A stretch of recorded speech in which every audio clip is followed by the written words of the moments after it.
This is the 2020 Forest River Sunseeker 2500 TS walkthrough. The front tires should be filled to 75 psi and 80 in the rear. This is the side camera. It is blinker activated. You have a 170-degree view down the side of the unit. Just inside the step here, I have one of the two sets of keys. This black oval key works in both of these locks. It's best to use the deadbolt DB whenever possible. So these are in the unlocked position, sideways will be locked.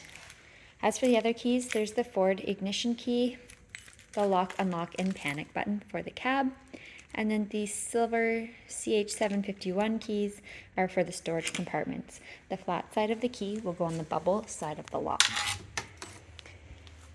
While we're passing by the door here, the two house batteries are located underneath the step. They are controlled by this battery disconnect here. It is in the on position currently. The batteries charge 4 ways, from the shore power, the generator, the solar panel, and as you're driving from the engine. If they're in the off position, they cannot charge. There's a breaker and fuse panel here, best to be left alone. This is a furnace duct. These two red light switches are for the outside patio lights.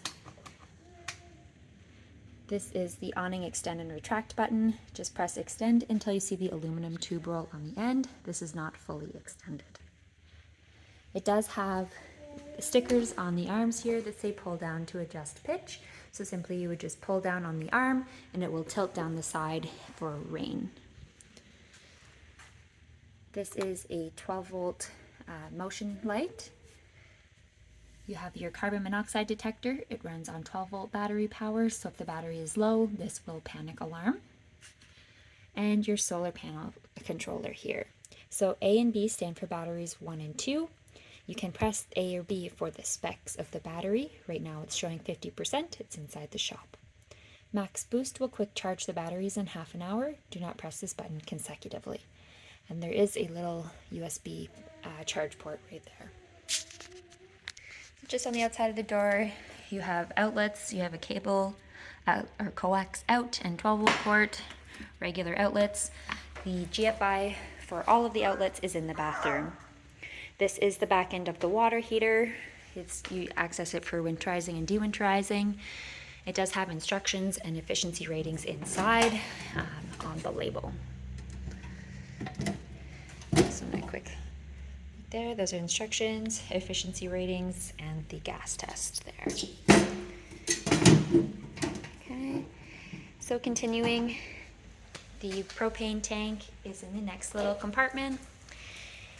You turn one full rotation there to access the propane. The yellow cap is where a propane technician will fill the tank, and it is just over, or just under 3/4 full of the tank there. This is the exhaust for the furnace. The next compartment has a few features inside here. So this little black compartment door will close. Right now it's showing you can put a water filter in this housing here, and this is the white wrench for it. It doesn't need to be on too tight.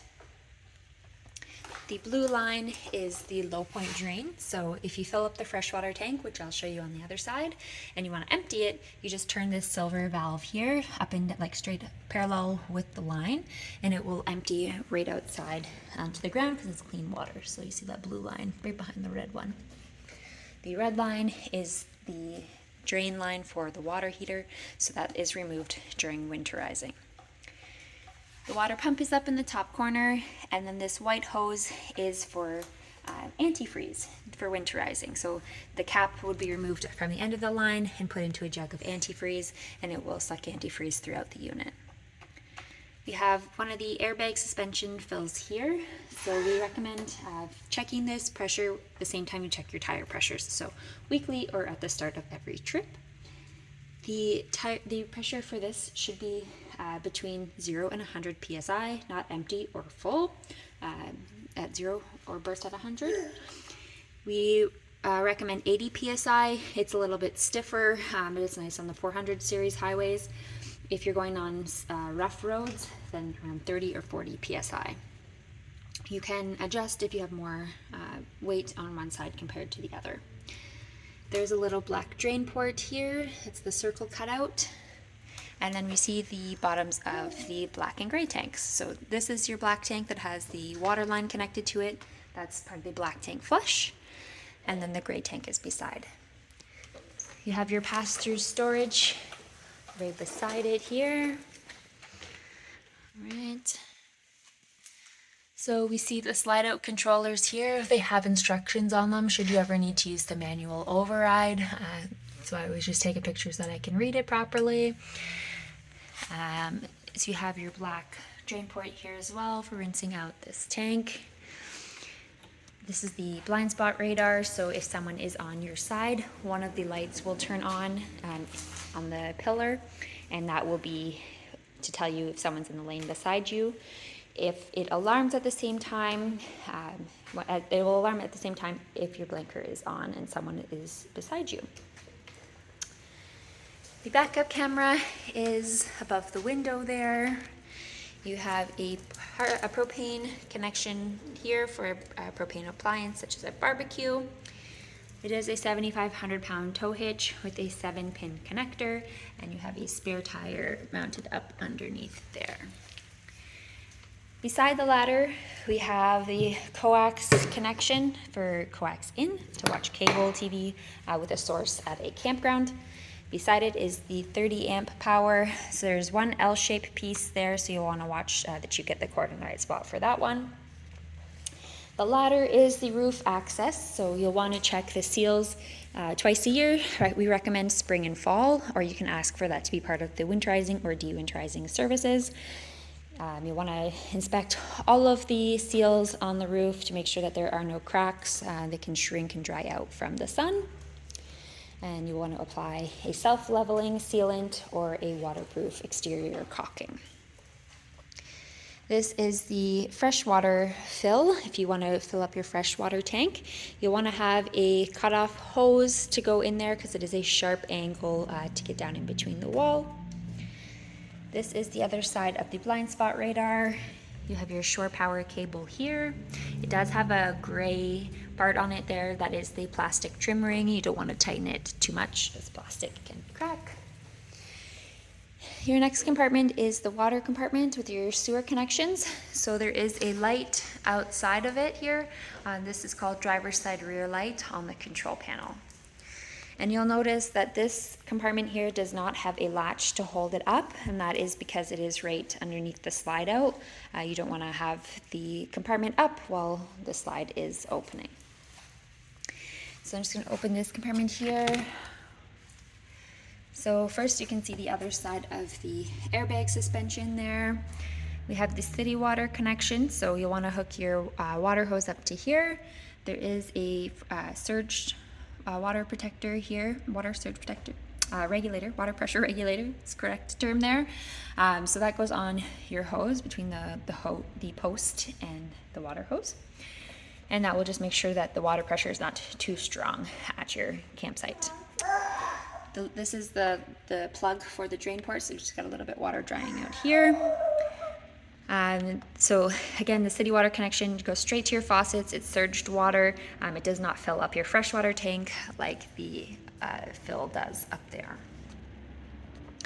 This is your black tank flush. So that water line, the blue water line that's connected to your black tank, this will flush your tank out. So when it's smelly or at the end of the season, you can give it a rinse. When you're gonna do that though, follow the instructions on the sticker and have the black tank in the open position. So you'll have your sewer hose connected down through the white cutout there, and pull your valve open and then turn the water hose on. When you're going to empty your sewer, you just want to connect your sewer hose. So twist off the cap, twist your sewer hose on and through the cutout. Pull your black valve first, let it all empty out, and then your gray. Sorry, you close your black before you open your gray. The outside shower is there to rinse out your sewer hose or clean off lawn chairs or whatever you'd like to use that for.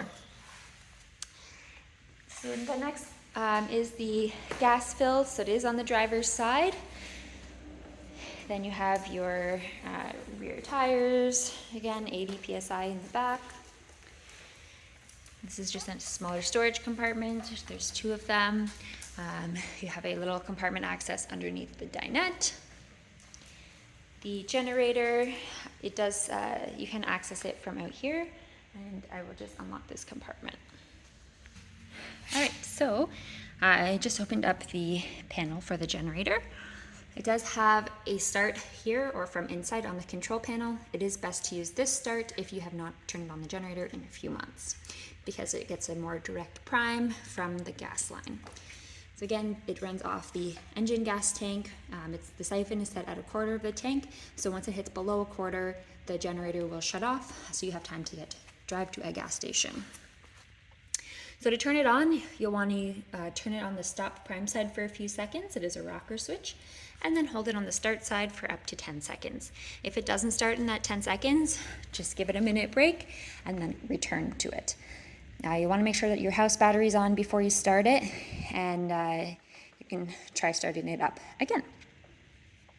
It does have a yellow cap there for an oil change. It should have its first oil change at 50 hours, then 100 hours, and every 100 hours following. There is a little breaker switch down there where you see that little circle. So if it is flicked backwards, you'll want to, you'll know that it's not supplying any power inside. So the generator may be running, but you won't be able to turn the air conditioner on, for example. This is the exhaust for the generator here, and then the side cameras are there. So then just inside the driver door, let's unlock that, sorry. Alright, so tire pressure ratings. This is the emergency start button. So you'll want to make sure that the battery is in the on position at the entry door. Then you'll want to put your key in the ignition, press this button down, and turn the engine over if the engine battery has gone flat for some reason, such as the headlights have been left on all night or something like that. These are your headlights. They are in the off position right now. They're not automatic.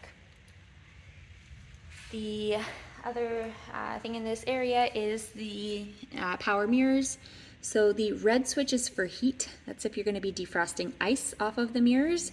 And then to adjust the mirrors, the large portion of the mirror, you flick it to one side, and then you adjust by arrow, and then you turn to the other side and adjust the arrows. The blind spot mirror, the smaller bottom mirror, is manual only. And you also need to know how to use the parking brake. So the parking brake must be on to operate the slide outs. So you have to press it downwards, usually using your foot. So that is on, and then you pull this back to release, like that. All right. So we'll come back around inside and go over the features of the interior.